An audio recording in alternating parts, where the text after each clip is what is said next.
بسم الله. نعم اقرب. عليكم السلام ورحمة الله. اقرب، أنا ما أنت بعيد عني. الجماعة إيه؟ الأرض، فإنه لا إسلام إلا بجماعة، ولا جماعة إلا بإمارة، ولا إمارة إلا بسمع وطاعة. لا هذا قول عمر ليس ضعيفا، مجمع عليه. لم ينكر على عمر هذا القول. وهذا أيضا في الواقع يصدقه الواقع من تلازم هذه المقدمات. لا إسلام إلا بجماعة، لا إسلام كامل إلا بجماعة، ولا جماعة إلا بإمارة، ولا إمارة إلا بسمع وطاعة.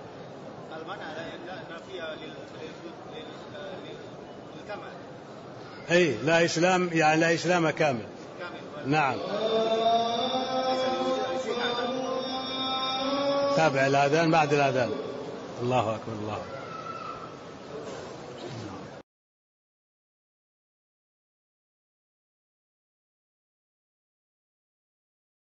الله المستعان. نعم. ما هو أنت قلت لي واحد، سؤال واحد.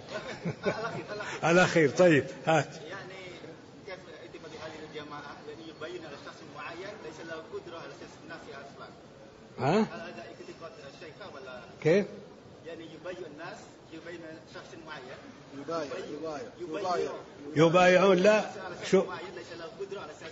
لا الشخص الذي لا قدرة له على لا يبايع، إنما يبايع على الكتاب والسنة من له قدرة، مثل ولي الأمر في هذه البلاد، فهذا له قدرة واستقام أمره، وداخل سلطانه أقام ما يستطيع من حدود الله عز وجل، فهذا هو الذي بيعته شرعية. أما البقية دساتير، ينطبق عليها نظرية العقد. نظرية العقد خلاصتها أن مجتمع ما يتفقون على منافع ومضار، فيعقدون على أنفسهم عهد بأن يجلبوا المنافع ويدفعوا المضار، على كل واحد منهم أن يفي بهذا ما لم يكن مخالفا للدين. واضح؟ أما اللي يكفرون الناس أو يكفرون المجتمع فهم ضلال. بعد بعثة محمد صلى الله عليه وسلم ما في جاهلية مطبقة، فالذي يقول الآن نحن في جاهلية القرن العشرين كذا، هذا مخطئ، لأنه بعد بعثة النبي صلى الله عليه وسلم ليس فيه جاهلية مطبقة إلا في آخر الزمان، إذا نزل عيسى عليه السلام. عيسى ما بعد نزل، ده خرج الدجال، نزل عيسى وقتل الدجال وتوفي عيسى، وأرسل الله ريحا طيبة فقبضت روح كل مؤمن، لم يبق في الأرض إلا شرارها، عليهم تقوم الساعة الكبرى. واضح؟ نعم. الحمد لله. وأنت؟ نعم. أرض.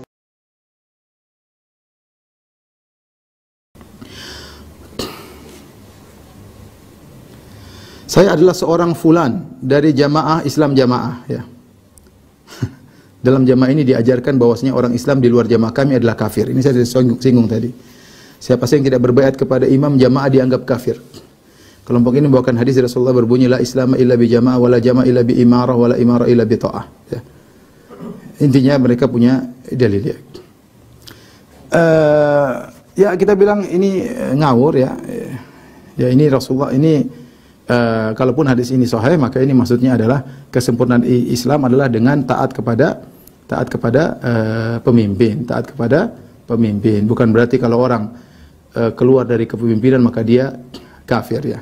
Nabi mengatakan man mata wa laysa ala unukihi bai'ah famata mitatan jahiliyah. Barang siapa yang meninggal dan tidak punya baiat, itu tidak taat kepada penguasa, tidak menganggap punya penguasa, maka dia matinya seperti mati orang jahiliyah. Bukan mati jahiliyah, mati kafir. Ini sebagian orang salah terjemah. Famata mitatan jahiliyah, itu maksudnya matinya seperti matinya orang jahiliyah. Kenapa?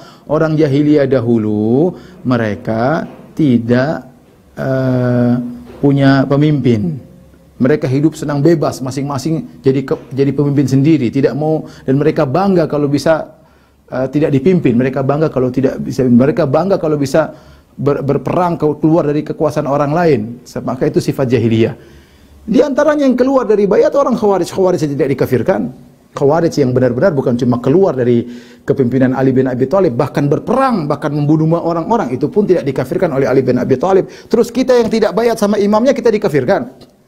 Imam mereka juga mana imamnya? Lantas pantas nggak jadi imam? Coba bayangkan kalau ada 5 imam, saya jadi imam, dia punya imam. Sekarang kalau saya bikin saya jadi imam, berhak nggak? Mana adu-aduan saya dengan imam dia, mana lebih hebat?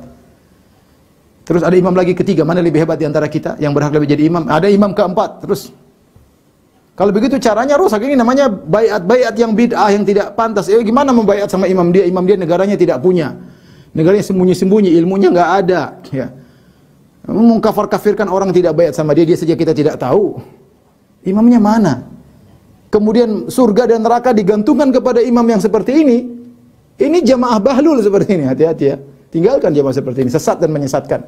Ya. Gimana? Coba untuk bayangkan satu dunia, surga dan nerakanya diikatkan dengan imam dia. Imam dia ini mana? Kita nggak ada yang kenal. Punya negara nggak? Punya polisi nggak? Kemudian kalau tidak bayat sama jadi orang kafir. Betapa piciknya pikiran mereka menganggap orang seperti gini surga dan neraka bergantung kepada dia. Tidak bayat sama dia jadi orang kafir. Ya orang kita jutaan manusia tidak kenal dia. Coba tanya orang, kamu kenal nggak imamnya Islam Jamaah? Nggak ada yang kenal. Kemudian kafir, kamu nggak bayat kafir, banyak orang kafir dong. Ini gimana sih?